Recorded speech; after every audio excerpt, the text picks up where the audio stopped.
தமிழர்களின் number one choice Tamil matrimony. Yes, வீடு, schools, hotels, store room இங்கெல்லாம் பார்ட்டிஷன் வால் கட்டணும்னாலும் இப்போ பில்டிங் போனஸோட first choice Renocon Rapid Wall Panels. தெய்வத்தின் அருள் இப்போது உங்கள் கையில் 100% தூய்மையான சில்வர் காயின் உங்கள் இஷ்ட தெய்வத்தின் அழகான உருவத்துடன் உடனே ஆர்டர் செய்ய நிபுராவை அணுகுங்கள். இந்த சஷ்டியில் என்ன விஷயங்கள் எல்லாம் செய்யலாம், என்ன விஷயங்கள் எல்லாம் செய்யக்கூடாது, ஏதாவது ரூல்ஸ் அண்ட் ரெகுலேஷன்ஸ் இருக்கா? அன்னைக்கு காலையில் நம்ம எப்பயுமே விரதம் இருக்கிற போது எண்ணெய் தேய்ச்சி குளிக்கக்கூடாது. வளர்பிறை சஷ்டியில் இருந்தால் நமக்கு வளமான விஷயங்கள் அனைத்துமே கிடைக்கும். தேய்பிறை சஷ்டியில் இருக்கும்போது நம்மக்கிட்ட இருக்கக்கூடிய கர்மாக்கள் கழியும். எப்படி நம்ம வராகியம்மனை போயிட்டு தேய்பிறை அஷ்டமியில் வணங்கும் போது எதிரிகள் கிட்ட நெருங்க மாட்டாங்க, அதே மாதிரி தேய்பிறை சஷ்டி அன்னைக்கு முருகருக்காக விரதம் இருக்கும்போது நம்மக்கிட்ட எந்த எதிரியும் வரமாட்டாங்க, எந்த நோயும் வராது. இப்போ நம்ம வீட்டில் வேல் வழிபாடு செய்கிறோம் அப்படின்றதே இன்றைக்குமே ஒரு கான்ட்ரவர்ஷியல் தான் இருக்குது. ஆயுத வழிபாடு செய்யலாம்னு ஒரு சிலர் சொல்கிறாங்க, செய்யக்கூடாதுன்னு ஒரு சிலர் சொல்கிறாங்க. அன்றைக்கி நம்ம என்ன மாதிரியான அபிஷேகம் வேலுக்கு செய்யலாம்? பால், தேன், தயிர், பன்னீர், எல்லாம் பஞ்சாமிர்தம் எது வேணாலும் வச்சு அபிஷேகம் பண்ணலாம். முடிஞ்ச 6 நெய் தீபம் ஏற்றுங்க. ஏற்றி முடிச்சுட்டு அங்கே உட்காந்து கந்த சஷ்டி கவசம் இல்லை கந்தகுரு கவசம் இல்லை சண்முக கவசம் ஏதாவது ஒன்று சொல்லணும். அதுவும் சொல்ல முடியலன்னா ஓம் சரவண பவா ஒரு 108 முறை சொல்லிட்டு.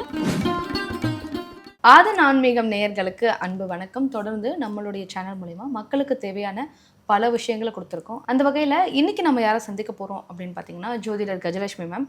இவங்க கிட்ட கேட்பதற்கு நிறைய கேள்விகள் இருக்குது, கேட்கலாம். வணக்கம் மேம், நல்லா இருக்கீங்க? நல்லா மேம், எல்லா மாதமும் சஷ்டி வருது, ஆனால் அந்த பெரிய சஷ்டி அப்படின்னு சொல்கிறது ரொம்ப ஃபேமஸ்ஸு. அன்றைக்கி திருச்செந்தூரே ஒரே கோலாகலமாக இருக்கும். அந்த ஒரு வாரம் என்ன செய்யணும் அப்படின்னு எல்லாருக்குமே தெரியும். ஆனால் மாதம் வரக்கூடிய சஷ்டியில் என்ன செய்யணும்னு யாருக்கும் தெரியாது. விரதம் இருக்கிறதோட நிறுத்திப்பாங்க, இல்லை கோவிலுக்கு போயிட்டு வரதோடு நிறுத்திப்பாங்க. இன்னும் நிறைய விஷயங்கள் இருக்கோ அப்படின்னு எனக்கு ஒரு சந்தேகம். இருக்கா? கண்டிப்பாக இருக்குது. முருகர்னாலே சஷ்டி விரதம், முருகர்னாலே கிருத்திகை விரதம், முருகர்னாலே விசாக நட்சத்திரம். முருகருக்கு எல்லா நாளுமே நம்ம விரதம் இருந்து பண்ணிக்கலாம்.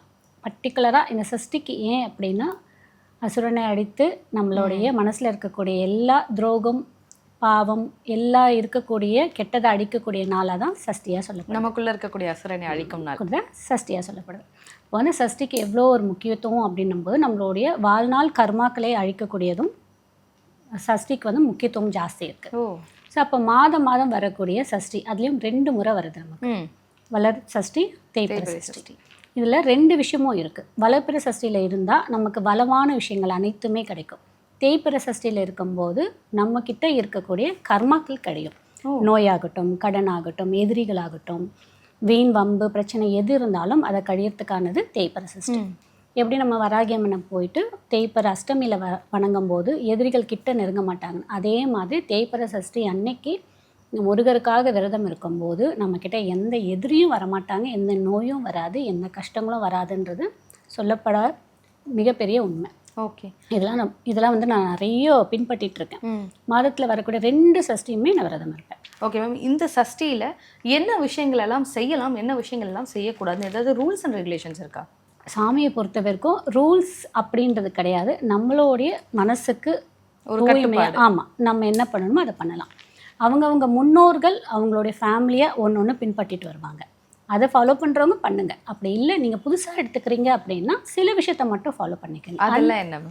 அன்னைக்கு காலையில் நம்ம எப்பயுமே விரதம் இருக்கிற போது எண்ணெய் தேய்ச்சி குளிக்கக்கூடாது. முன்னாலே எண்ணெய் வச்சுக்கோங்க. அன்னைக்கு எண்ணெய் தேய்ச்சி குளிக்கக்கூடாது. தலைக்கு குளிச்சுக்கலாம், பட் எண்ணெய் வச்சு குளிக்கக்கூடாது. அதுக்கப்புறம் நீங்கள் குளித்து முடிச்சுட்டு முதல்ல நீங்கள் என்ன சங்கல்பம் எடுக்க போகிறீங்க, என்ன விரதத்துக்காக இருக்க போகிறீங்களோ அதை உங்கள் வீட்டில் இருக்கக்கூடிய பூஜை அறையில் தீபம் ஏற்றி வச்சு இங்கே சொல்லிடணும். சொல்லிவிட்டு அதுக்கப்புறம் கோவிலுக்கு போய் முருகருக்கு பார்த்து பால் வாங்கி கொடுத்துட்டு முடிஞ்ச 6 நெய் தீபம் ஏற்றுங்க. ஏற்றி முடிச்சுட்டு அங்கே உட்காந்து கந்த சஷ்டி கவசம் இல்லை கந்தகுரு கவசம் இல்லை சண்முக கவசம் ஏதாவது ஒன்று சொல்லுங்கள். அதுவும் சொல்ல முடியலன்னா ஓம் சரவண பவா ஒரு 108 முறை சொல்லிவிட்டு வீட்டுக்கு வந்துட்டு அந்த விரதத்தை அப்படியே கண்டினியூ பண்ணுங்கள். வீட்டில் வேல் வச்சுருக்கீங்க அப்படின்னா வேலுக்கு அபிஷேகம் பண்ணுங்கள், வேல்மாறல் படிங்க, சேம் கந்தசஷ்டி படிங்க, கந்தகுரு கவசம் படிங்க. இதில் வேலைக்கு போகிறவங்களாக இருந்தீங்கன்னா காலையில் வேலுக்கு அபிஷேகம் பண்ணிவிடுங்க. அப்படி இல்லைன்னா விரதம் இருக்கேன்னு மட்டும் சங்கல்பம் வச்சுட்டு நீங்கள் வேலைக்கு போங்க.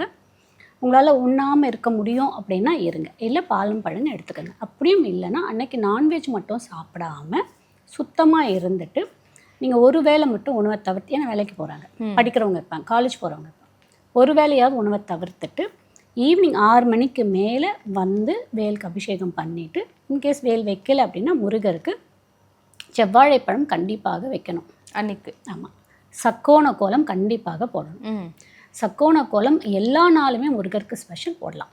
சக்கோண கோலம் போட்டுட்டு 6 நெய் தீபம் ஏற்றி வச்சுட்டு நீங்கள் செவ்வாழைப்பழம் வச்சுட்டு தேனும் தினைமாவும் இருந்ததுன்னா கண்டிப்பாக அதில் ஒரு பாயாசம் பண்ணி வைங்க.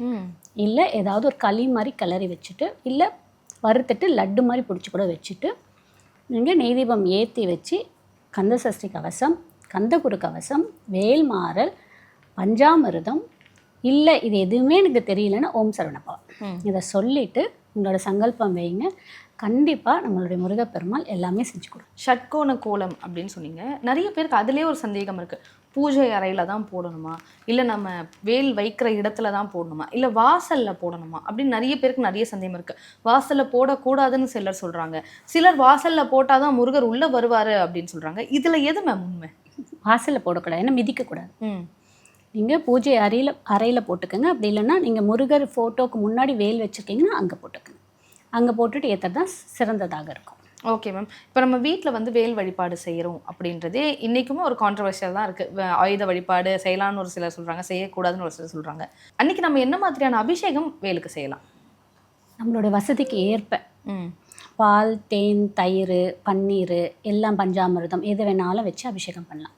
ஒரு சிலருக்கு எதுவுமே இல்லை, நான் கஷ்டத்தில் தான் வச்சு வேண்டுறேன் அப்படின்னும் போது என்ன பண்ணுங்கள், சுத்த தண்ணி எடுத்துக்கோங்க. வெறும் சுத்த தண்ணியில் திருநூறு போட்டுட்டு அதை மட்டுமே அபிஷேகம் பண்ணலாம். போதும்.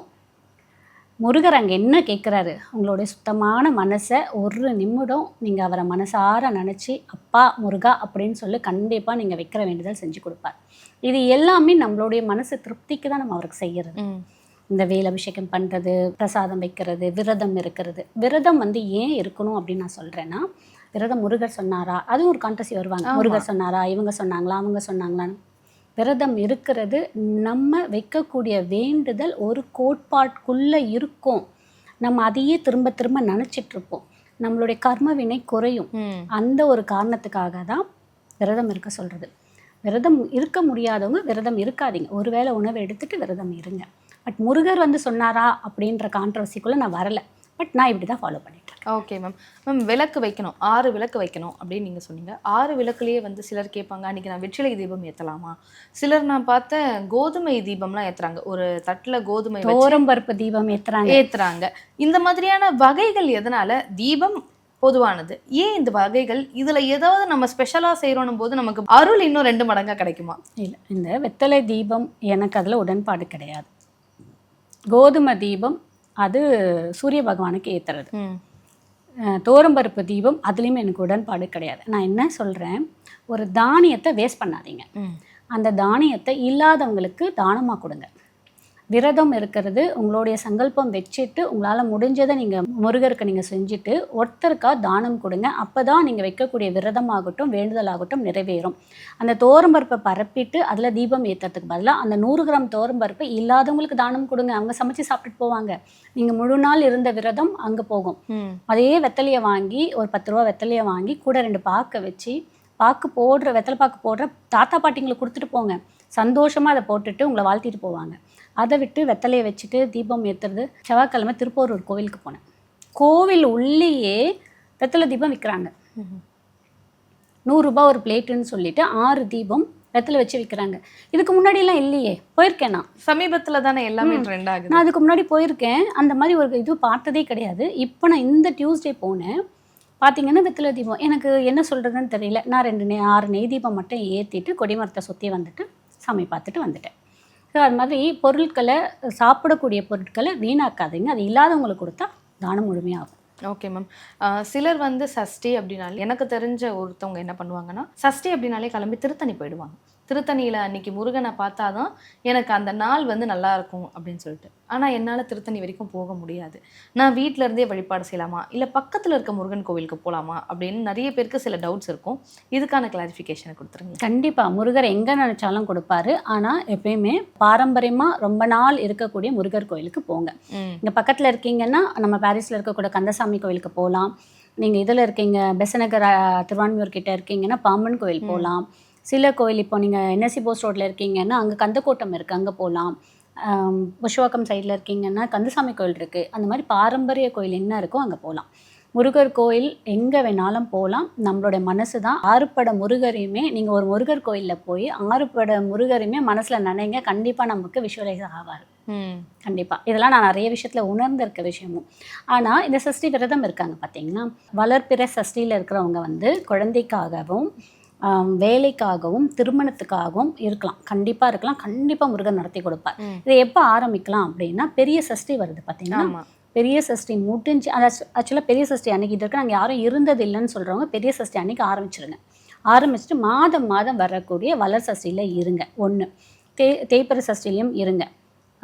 இந்த 2 சஷ்டிலையும் கண்டினியூ பண்ணிட்டு வந்துட்டு உங்களால் முடியும் அப்படின்னா மாதத்துக்கு ஒரு முறை கண்டிப்பாக திருச்செந்தூர் போகலாம். ஓகேங்களா?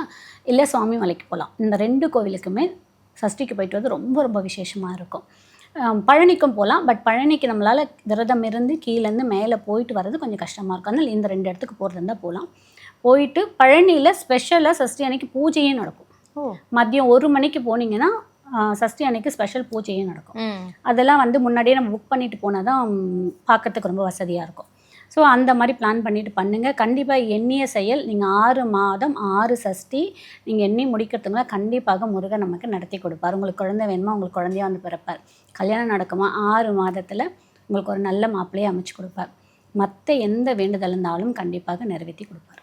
Okay ma'am. மேம் இது எனக்கு சஷ்டின்றதை தாண்டி பர்சனலாக எனக்கான கேள்வியாக இருக்கட்டும். நம்ம சென்னைக்கு பக்கத்துலேயே இப்படி ஒரு முருகன் கோவில் இருக்குது, ஆனால் வெளியே யாருக்குமே தெரியாது. இந்த வீடியோ மூலிமா நான் உங்கள் நேயர்களுக்கு சொல்கிறேன் அப்படின்னு ஏதாவது கோவில் இருக்கா? நான் வந்து சிறுவாபுரியை ரொம்ப அட்மையர் பண்ணி பார்க்கக்கூடியது. பட் இப்போ போகவே முடியல. நான் வந்து 2007 சிறுவாபுரிக்கு போயிட்டுருக்கேன். 2007 மாதத்துக்கு ஒரு முறை முதல் வாரம் வரக்கூடிய ஞாயிற்றுக்கிழமை சிறுவாபுரியில் தான் இருப்பேன். இப்போது நம்மளால் எந்த கிழமையிலையுமே போக முடியல. நான் நடுவில் என்ன பண்ணேன், திங்கக்கிழமை போய் பார்த்தேன், அப்பயும் க்ரௌடு இருந்துச்சு. சரி சாட்டர்டே போய் பார்த்தேன், சாட்டர்டேலேயும் க்ரௌடு இருக்குது. இப்போ சிறுவாபுரி முருகரை வீட்டிலேருந்தே நினச்சிக்கிற மாதிரி ஆகிடுச்சு. ஒன்று அதை பண்ணலாம். அப்படி இல்லை அப்படின்னா பாரிஸில் இருக்கக்கூடிய கந்தசாமி கோயில் செம்ம ஸ்பெஷலாக இருக்கும். ஏன்னா மார்னிங் அங்கே இன்னமும் முருகர் கோயிலில் கோக்கு பூஜை பண்ணிவிட்டு அப்புறம் சாமியோட விஸ்வரூப தரிசனம் இருக்கும். ரொம்ப ரொம்ப ஸ்பெஷலாக இருக்கும். அதையும் பண்ணலாம். ஓகே. யாருக்காவது காசு வேணும் அப்படின்னு நினைக்கிறவங்க என்எஸ்சி போஸ்டரில் இருக்கக்கூடிய குமரக்கோட்டம், அதாவது கந்தசாமி கோவிலில் இருந்து கொஞ்சம் தூரம் தள்ளி இல்லை டுவர்ட்ஸில் வந்து வால்டாக்ஸ் ரோடு வரா மாதிரி இருக்கும். ரொம்ப ரொம்ப ஸ்பெஷலான முருகர், ரொம்ப பழமையான கோவில். உங்களுக்கு காசு இல்லை அப்படின்னு மனக்குறையோடு உள்ளே போயிட்டு வந்தீங்க அப்படின்னா அடுத்த வாரம் உங்கள் கையில் ஏதோ ஒரு ரீதியான காசு இருக்கும். இதை நான் அனுபவபூர்வமாக உணர்ந்திருக்கேன். நான் வாரம் ஞாயிற்றுக்கிழமை அங்கே சர்வேஸ்வரர் பூஜை நடக்கும். 4:30 6 கண்டிப்பாக அதை அட்டன் பண்ணுவேன். அப்போ நாங்கள் போயிட்டு ரெகுலராக போயிட்டு வர்றது தான். நீங்கள் இந்த ஒரு வேண்டுதல் மட்டும் வச்சு போயிட்டு வாங்க. கண்டிப்பாக அந்த கோயிலும் ரொம்ப ஸ்பெஷல். அதே மாதிரி இன்னும் ரொம்ப ஸ்பெஷலான முருகர் கோயில் வந்து அங்கே வந்து சம்ஹார எந்திர மூர்த்தியாகவே இருக்கார். ரொம்ப ஸ்பெஷல். அங்கேயுமே அங்கே வந்து அந்த வேல் பார்த்தீங்கன்னா அவ்வளோ அழகாக இருக்கும். இப்போ கொஞ்சம் வேலைப்பாடு நடந்துட்டு இருக்க கோவிலில் அந்த கோவிலுமே ரொம்ப ஸ்பெஷல். மலை மேலே இருக்க. ஆமாம், அங்கேயுமே சின்ன குன்று தான் அது. ரொம்ப சின்ன குன்று தான், ரொம்ப ஸ்பெஷல். அங்கேயுமே நீங்கள் போய் வேண்டுதல் வச்சிங்கன்னா ரொம்பவே நல்லாயிருக்கும். அதுவும் இப்போ வந்து எலெக்ஷன் டைம் வேறு, நிறைய பொலிட்டிஷியன்ஸ் எல்லாம் பார்த்தீங்கன்னா அங்கே அடிக்கடிக்கு போயிட்டு வருவாங்க. ரொம்ப ஸ்பெஷல். அங்கே வந்து இழந்த பதவியை மீட்டு தரக்கூடிய கோவிலாக சொல்லப்படுது. இன்றைக்கி எங்களுடைய காணொலி மூலமா மக்களுக்கு வந்து முருகருடைய அற்புதங்கள் பற்றியும் சஷ்டியினுடைய அற்புதங்கள் பற்றியும் சொன்னீங்க. தொடர்ந்து எங்கள் ஆனந்த ஆன்மீகத்தில் நீங்கள் பயணிக்கணும் அப்படின்னு கேட்டுக்கிறேன். ரொம்ப நன்றி.